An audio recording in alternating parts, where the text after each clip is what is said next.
오늘 설교 제목은 목자들의 성탄이라는 제목인데요. 오늘 본문을 보면은 밤에 밖에서 양떼를 치던 목자들이 예수님의 탄생 소식을 듣게 됩니다. 천사가 베들레헴 마을 구유에서 아기 예수가 탄생되었다고 알려주면서 수많은 천군 천사들이 메시아의 탄생을 찬양했어요. 오늘 본문은 이렇게 천사를 통해서 하나님의 말씀을 들은 목자들이 어떻게 반응을 하는지에 대해서 말씀을 하는데요. 오늘 목자들의 성탄을 통해서 우리가 배워야 하는 두 가지 교훈에 대해서 함께 은혜를 나누기를 원합니다. 첫 번째로 목자들에게 어떤 신앙을 배울 수가 있습니까? 말씀을 경험하는 신앙을 배울 수가 있습니다. 목자들이 말씀을 듣고 난 다음에 그 말씀에 대해서 어떤 반응을 했습니까? 15절 말씀을 보면 이렇게 말합니다. 천사들이 떠나 하늘로 올라가니 목자가 서로 말하되 이제 베들레헴으로 가서 주께서 우리에게 알리신 바 이 이루어진 일을 보자 하고. 아멘. 목자들이 서로 이구동성으로 이렇게 말했어요. 우리에게 알리신 바 이루어진 일을 보자. 천사들에게 들었던 그 말씀을 직접 눈으로 확인하러 가보자. 들었던 그 말씀을 내 삶에 직접 경험하러 가보자. 서로 이구동성으로 말씀에 대해서 경험하러 가보자라고 말했다는 거예요. 오늘날 많은 사람들은 말씀을 듣는 데까지는 정말로 잘합니다. 오늘 말씀 너무나 좋았어요. 오늘 말씀에 너무 많은 은혜를 받았어요. 그런데 그렇게 들었던 말씀이 정말로 그러한가 내 삶 속에서 직접 확인하지는 않는다는 거죠. 그래서 그 말씀의 능력에 대해서는 경험하지 못하고 살아갈 때가 많다는 겁니다. 마가복음 6장을 보면은요, 분봉한 헤롯 안디바라는 사람이 나오는데요. 마가복음 6장 18절을 보면은 요한이 헤롯에게 말하되 동생의 아내를 취한 것이 옳지 않다. 이렇게 설교를 했습니다. 이런 세례 요한의 설교를 들으니까 동생의 아내가 되는 헤로디아가 기분이 좋지가 않은 거죠. 그래서 19절을 보면은 헤로디아가 요한을 원수로 여겨서 죽이려고 했는데요. 죽이지 못했습니다. 왜 죽이지 못했냐면은 20절을 보면은 헤로드 왕이 세례 요한을 의롭고 거룩한 사람으로 여겼기 때문에 두려워했습니다. 그리고 보호했습니다. 또 헤롯 안디바가 세례 요한의 설교를 들을 때에 크게 마음속으로 번민을 하면서도 달갑게 들었다라고 말을 하거든요. 이 달갑게 들었다라는 말은 원어로 기꺼이 들었다, 달게 들었다 이런 의미입니다. 세례 요한은 동생의 아내를 취하는 것이 옳지 않다. 아주 날카롭게 말했습니다. 그런데도 불구하고 이 헤롯 안디바는 세례 요한의 그 설교를 아주 달게 들을 정도로 좋아했습니다. 그래서 헤로디아가 안 되겠는 거예요. 그래서 잔칫날에 그 딸에게 춤을 추게 하는데요. 그런데 이 헤롯 안디바가 참 이상합니다. 마가복음 6장 22절에서 23절까지를 보면은 그 헤로디아의 딸이 춤 한 번 췄다고 어떤 소원이든지 다 들어주겠다. 그 헤로디아의 딸이 춤 한 번 추었다고 나라의 절반까지 주겠다고 맹세하면서 이야기를 했습니다. 저는 이 말씀을 읽으면서 오늘날의 크리스찬의 모습이 묵상이 되었습니다. 춤이라는 것이, 쾌락이라는 이 도구가요, 어떤 소원이든지 행할 수 있는 능력을 가지고 있는 거예요. 춤과 쾌락이라고 하는 것이 나라의 절반까지도 줄 수 있는 그런 능력을 가지고 있는 거예요.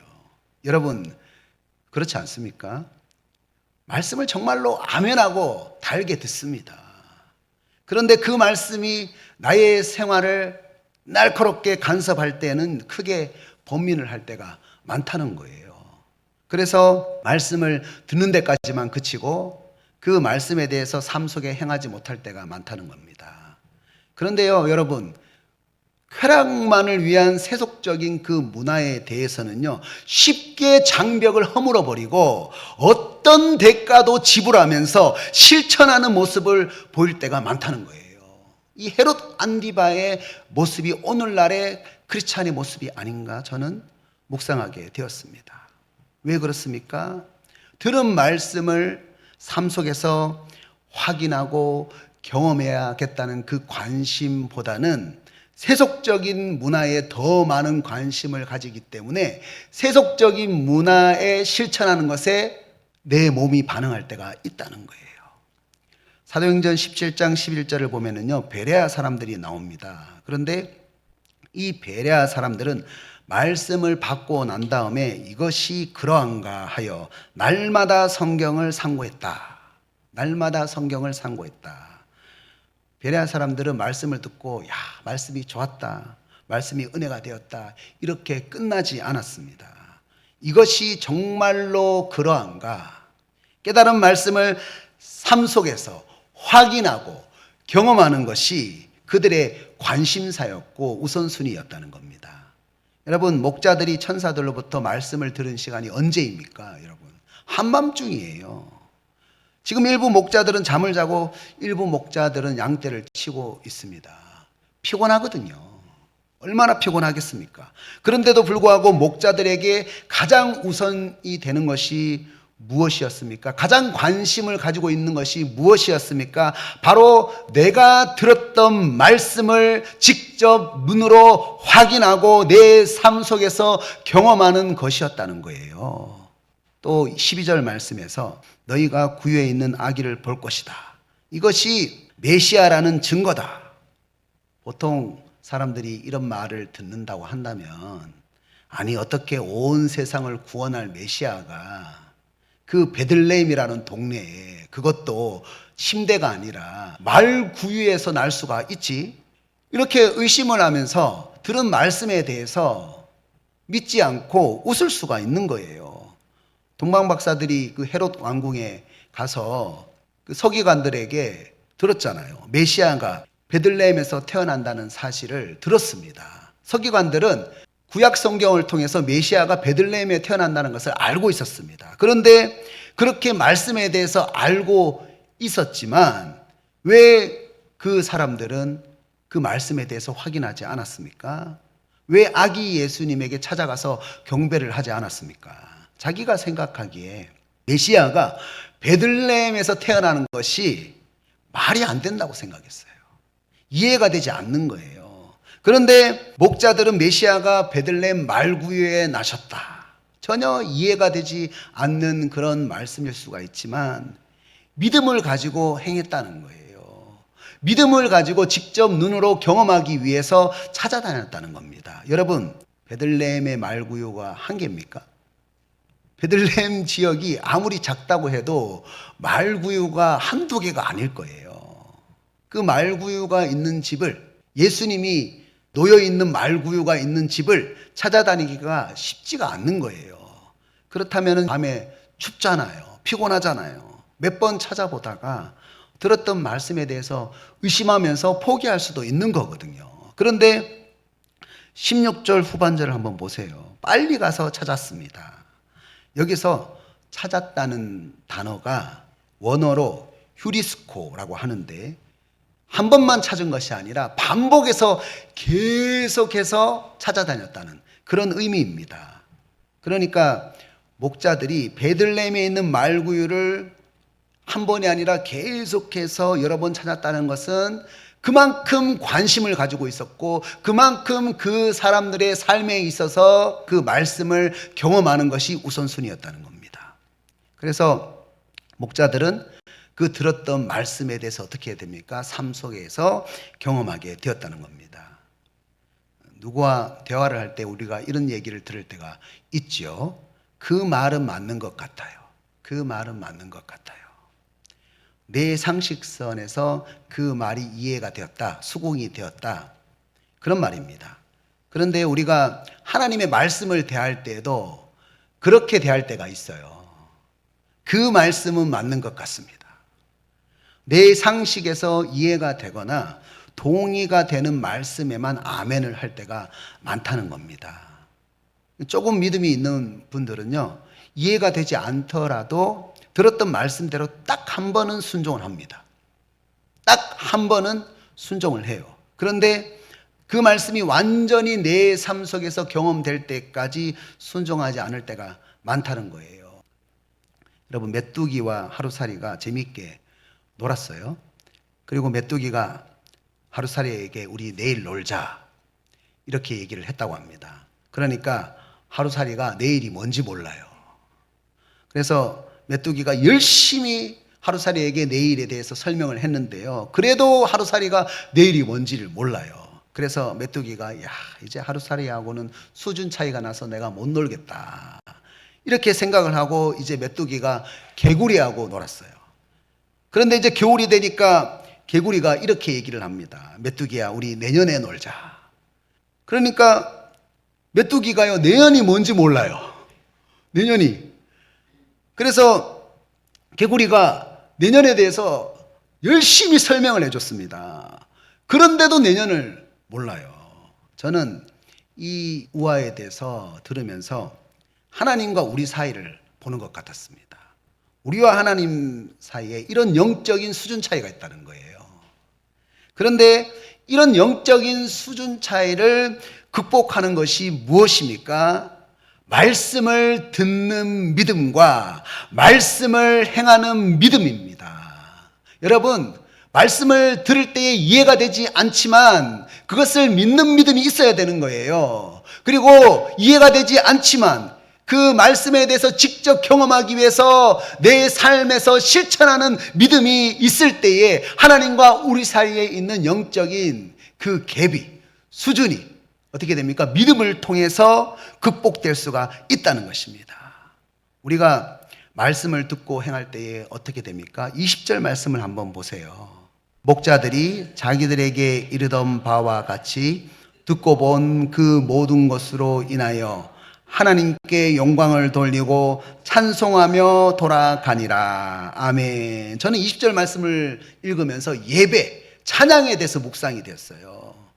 뭐라고 말씀합니까? 목자들이 듣고 본 그 모든 것으로 인하여, 목자들이 직접 듣고 본 모든 것으로 인하여, 직접 경험한 것으로 인하여 하나님께 영광을 돌리고 찬송하고 예배드리게 되었다는 겁니다. 왜 우리 예배 가운데 힘이 없습니까? 왜 우리의 찬양 가운데 힘이 없습니까? 직접 들은 말씀에 대해서 직접 경험하기 위해서 내 삶 속에서 실천하지 않기 때문에, 그렇기 때문에 우리가 하나님께 듣고 본 그 모든 것으로 인하여 하나님께 영광을 돌리고 찬송하는 그런 인생이 되지 못한다는 것입니다.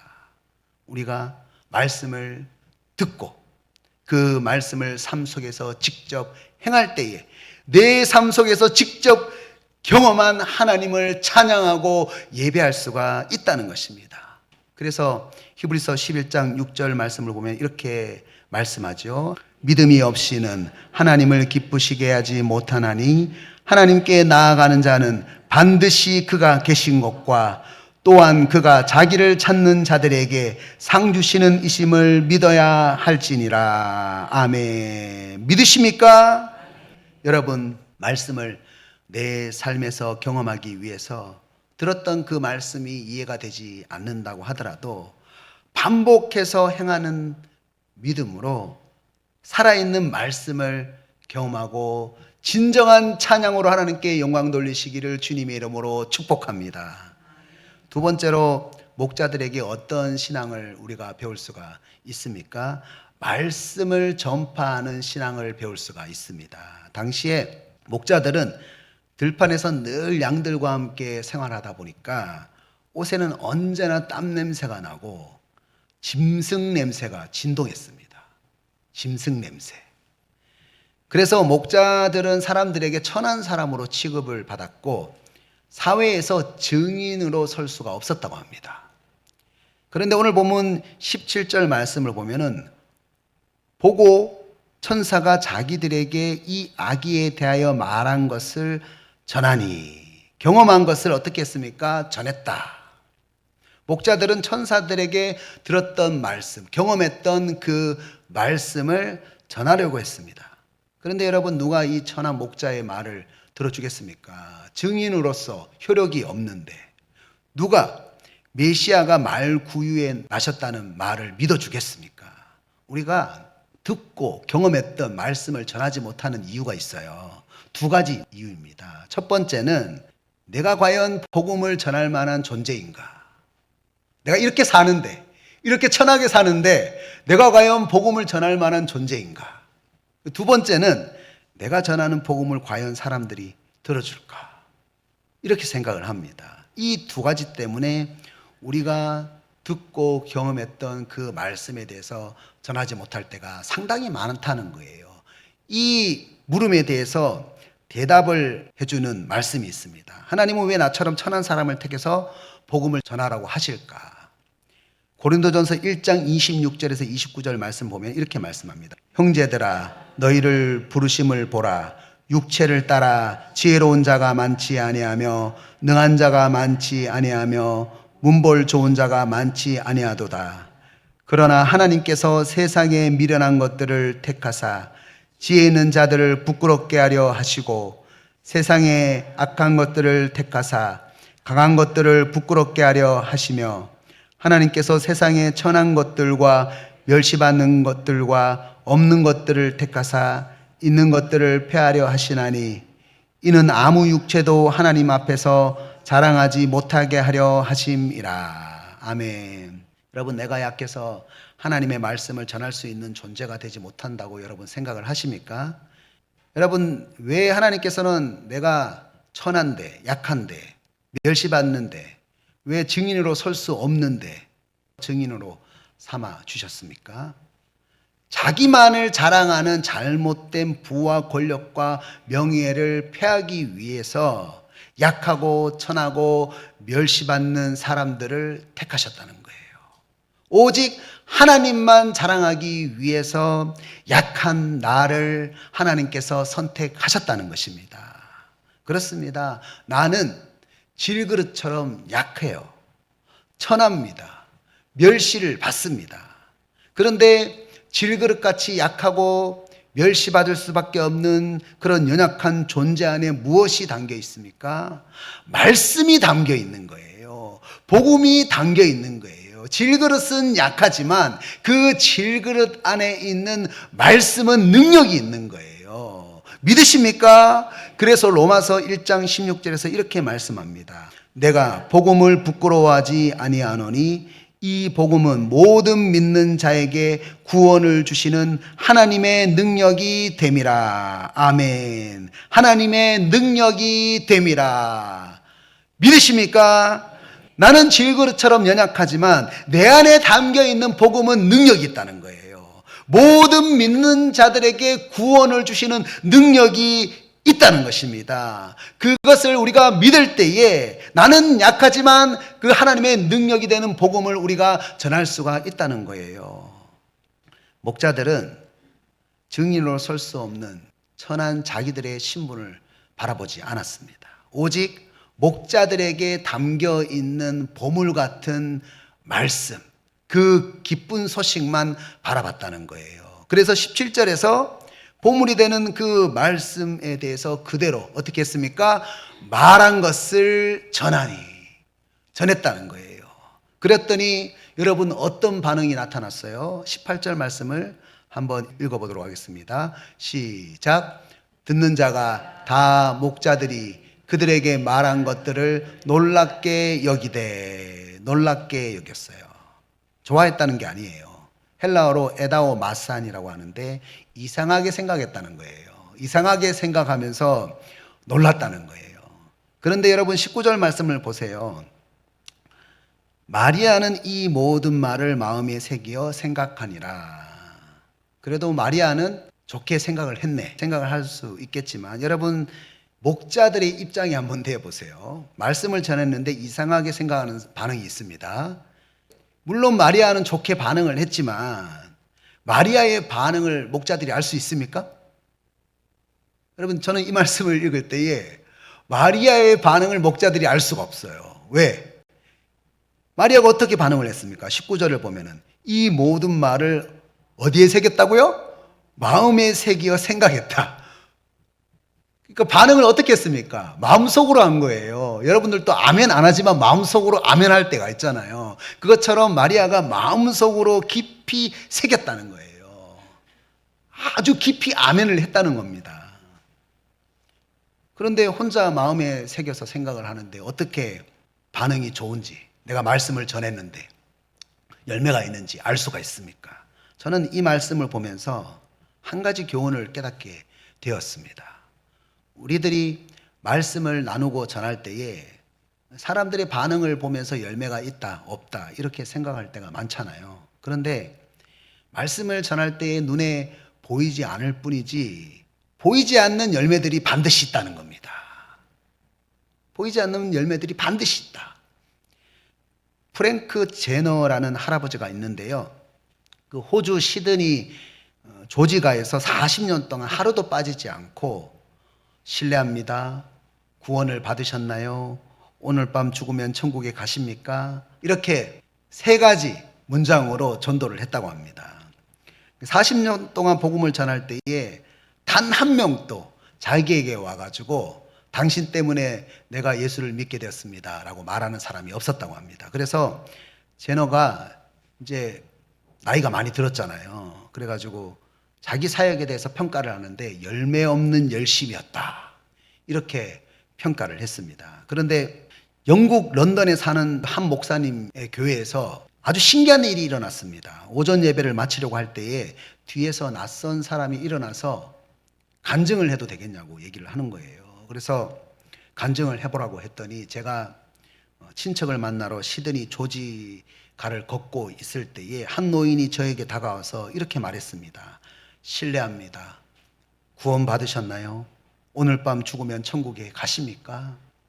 저는 그 말이 계속해서 신경이 쓰여가지고 영국에 오자마자 예수님을 영접하게 되었습니다. 이렇게 간증을 하는 거예요. 그런데 이 영국에 있던 목사님이 좀 유명한 강사였던 것 같습니다. 다른 도시에서 초청 설교를 하던 중에 이와 똑같은 간증을 여러 번 들었다고 합니다. 그 이후에도 노인 4명이 똑같은 경험을 한 거예요. 그래서 또 이 영국 목사님이 이번에는 선교대회에 참석을 해서 이 간증에 대해서 나누었다고 합니다. 그런데 말씀을 전하고 난 다음에 3명의 선교사가 와서 그 노인의 메시지를 듣고 영접을 하고 선교사가 되었다는 거예요. 이번에는 이 영국 목사님이 해군 군종 목사님들에게 초청을 받아서 말씀을 전하는데요. 어떤 군종 목사님이 이 조지가의 노인의 간증을 듣고 영접을 했다는 거예요. 이번에는 또 인도에 가가지고 이제 집회를 끝나고 성도들과 식사를 하는데요. 어떻게 크리스찬이 되었느냐 이렇게 물어봤다고 합니다. 그랬더니 이 사람이 그 시드니 외교관에 있을 때 아이들 장난감을 사기 위해서 시내로 나갔는데 그때에 노인에게서 이 메시지를 듣고 예수님을 영접하게 되었습니다. 결국 이 제너의 말을 듣고 예수님을 영접한 사람을 조사를 했는데 3년간 몇 명이었냐면은 14만 6천 명이었다고 합니다. 그런데 여러분 제너는 알지 못하잖아요. 자기 사역에 대해서 열매 없는 열심이었다. 40년 동안 한 명도 자기에게 와가지고 당신의 메시지를 듣고 영접을 했다고 하는 사람이 없었잖아요. 우리들은 말씀을 나누고 전할 때에 사람들의 반응을 보면서 그것이 열매라고 생각할 때가 정말로 많습니다. 그런데 말씀을 전할 때에 우리의 눈에 보이지 않을 뿐이지 보이지 않는 수많은 열매들이 있다는 것입니다. 오늘 본문에서도 그렇지 않습니까? 목자들이 전할 때에 목자들에게는 보이지 않았어요. 그러나 마리아가 마음에 새겨서 깊이 생각하는 보이지 않는 열매가 있었다는 겁니다. 그래서 디모데후서 4장 2절 말씀 보면 이렇게 말씀합니다. 너는 말씀을 전파하라. 때를 얻든지 못 얻든지 항상 힘쓰라. 성탄절이지 않습니까? 여러분 성탄절 예수님이 탄생하신 날 이웃을 초청하십시오. 그럼 제가 말씀을 전하겠습니다. 말씀에는 능력이 있습니다. 할렐루야! 나는 능력이 없지만 하나님의 말씀에는 능력이 있습니다. 구원을 얻게 하는 능력이 있습니다. 여러분, 하나님은 자기만을 자랑하는 잘못된 부와 권력과 명예를 폐하기 위해서 약하고 천하고 멸시받는 사람을 택하셔서 보물과 같은 말씀을 전하게 하셨습니다. 여러분 기억하십시오. 나는 질그릇처럼 약하지만 하나님의 말씀에는 능력이 있습니다. 믿으십니까? 하나님 말씀에는 능력이 있습니다. 믿으십니까? 함께 따라서 합니다. 하나님의 말씀에는 능력이 있다. 나는 약하지만 하나님의 말씀에는 능력이 있다. 믿으십니까? 여러분 열매가 없다고 생각하십니까? 눈에 보이지 않을 뿐이지 보이지 않는 수많은 열매들이 있어요. 이 사실을 믿으시고 듣고 경험한 말씀을 전하시기를 주님의 이름으로 축복합니다. 이제 말씀을 적용하겠습니다. 우리들에게 있어서 성탄은 어떤 의미입니까? 목자들에게 있어서 성탄은 자기에게 주신 말씀을 듣고 또 경험하는 그런 날이었습니다. 여러분, 우리들도 목자들처럼 말씀을 경험하는 신앙이 되어야 합니다. 여러분, 말씀을 우리가 달게 들었다면 그 말씀을 삶 속에서 경험해야 돼요. 여러분, 헤롯 왕은 춤추는 헤로디아를 보면서 어떤 소원도 들어주겠다, 나라의 절반까지도 주겠다 맹세하면서 그것을 행했어요. 그런데 들었던 말씀을 확인하고 경험하는 일에 대해서는 전혀 행함이 없었습니다. 관심이 없었습니다. 그러나 목자들은 이해되지 않는 그 말씀에도 끝까지 관심을 가지고 계속해서 찾아다녔다는 거예요. 그래서 결국 어떻게 됐습니까? 들은 그 말씀 그대로 그 삶 속에서 경험을 했다는 거예요. 우리들도 목자들처럼 말씀을 전하는 신앙이 되어야 합니다. 과연 내가 복음을 전할 수 있는 존재인가 생각되잖아요. 내가 전하는 복음을 과연 사람들이 들어줄까 생각되잖아요. 여러분, 나는 질그릇처럼 약하고 천하고 멸시받을 수밖에 없는 그런 존재이지만 내 안에 있는 그 보물과 같은 말씀에는 능력이 있다는 것을 믿으십시오. 우리들이 눈으로 보기에 반응과 결과가 좋지 못한다고 할지라도 눈에 보이지 않을 뿐이지, 여러분 마리아가 마음속으로 깊이 생각했어요. 오늘 제너라는 노인도 40년 동안 살면서 단 한 번도 좋은 반응을 경험해 보지 못했습니다. 우리의 눈에 보이지 않을 뿐이지 보이지 않는 수많은 열매들이 있다는 것입니다. 오늘 여기 계신 저와 여러분은 말씀을 경험하고 전하는 신앙으로 목자들처럼 성탄을 기다리시기를 주님의 이름으로 축복합니다.